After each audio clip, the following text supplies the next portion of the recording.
ہیں सोया हुआ महल सदियों से सोया हुआ है, मगर देखते हैं आज दिल की एक धड़कन कैसे सोए हुए महल को जगा देती है। एक ज़माने की बात है, सल्तनत ज़मरान में एक नेक दिल बादशाह रहता था। उसकी बेटी का नाम शहज़ादी मरियम था। शहज़ादी मरियम ना सिर्फ हसीन बल्कि नरम दिल और इल्म दोस्त भी थी। पूरा शहर उसे मुस्कुराहट की शहज़ादी कहता था। एक दिन अचानक रात के टाइम महल पर खामोशी छा गई।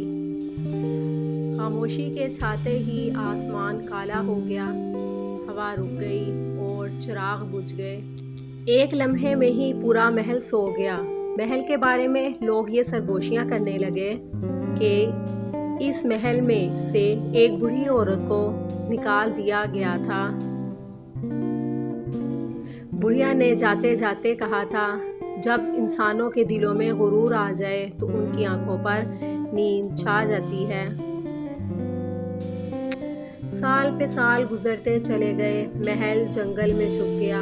लोग भूल गए कि यहाँ कभी जिंदगी भी थी। फिर एक दिन एक शहजादा जिसका नाम शहरज़ाद था, वो भटकता हुआ वहाँ आ पहुँचा। शहरज़ाद जब महल के दरवाजे पर पहुँचा तो उसका दरवाज़ा खुद ब खुद खुल गया।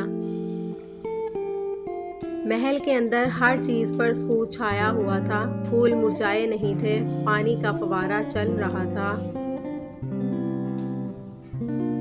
महल में मौजूद तमाम इंसान सोए हुए थे। जब शहरज़ाद आखिरी कमरे में पहुंचा तो शहरज़ाद ने देखा कि उस कमरे में शहज़ादी मरियम सो रही थी।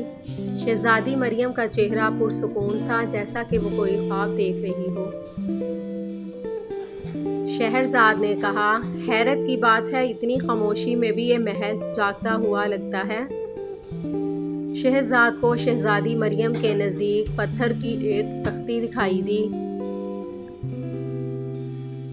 तख्ती पर लिखा हुआ था, ये महल तब जागेगा जब कोई अपने लिए नहीं बल्कि सच्चाई के लिए बोलेगा। शहरज़ाद ने आहिस्तगी से कहा, अगर गुरूर से नींद आती है तो जागना भी एक आजिज़ी से ही होगा। शहरज़ाद के ये कहते ही महल में चिराग जलने लगे और एक एक करते सब लोग नींद से बेदार हो गए।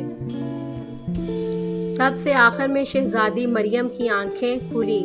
महल को जागता हुआ देखकर बादशाह सलामत खुश हो गए। बादशाह सलामत ने खुश होकर शहरज़ाद से कहा, बताओ तुम महल को जगाने के बदले में क्या इनाम चाहते हो? नौजवान शहज़ादा मुस्कुरा दिया और कहा, बादशाह सलामत, मुझे आपसे कोई भी इनाम नहीं चाहिए। इसके बदले में बस मेरी आपसे एक दरख्वास्त है कि आप मेरे से वादा करें कि आप अपना महल गरीबों के लिए हमेशा के लिए खुला छोड़ देंगे। शहज़ादी मरियम शहरज़ाद की ये बात सुनकर मुस्कुरा दी और उसने कहा, दुनिया में अगर ऐसे लोग रहें तो कोई भी महल सोया हुआ नहीं रहेगा। इस कहानी से हमें यह सबक मिलता है, महल जो होते हैं वो दौलत से नहीं बल्कि इंसानियत की वजह से ही जिंदा रहती हैं, हमेशा हमेशा के लिए। कहानी यहाँ पर ख़त्म नहीं हुई, महल अब भी सांसें ले रहा है। अगर आप ये जानना चाहते हैं कि अगले हिस्से में क्या हुआ है तो हमारी अगली वीडियो देखना मत भूलें।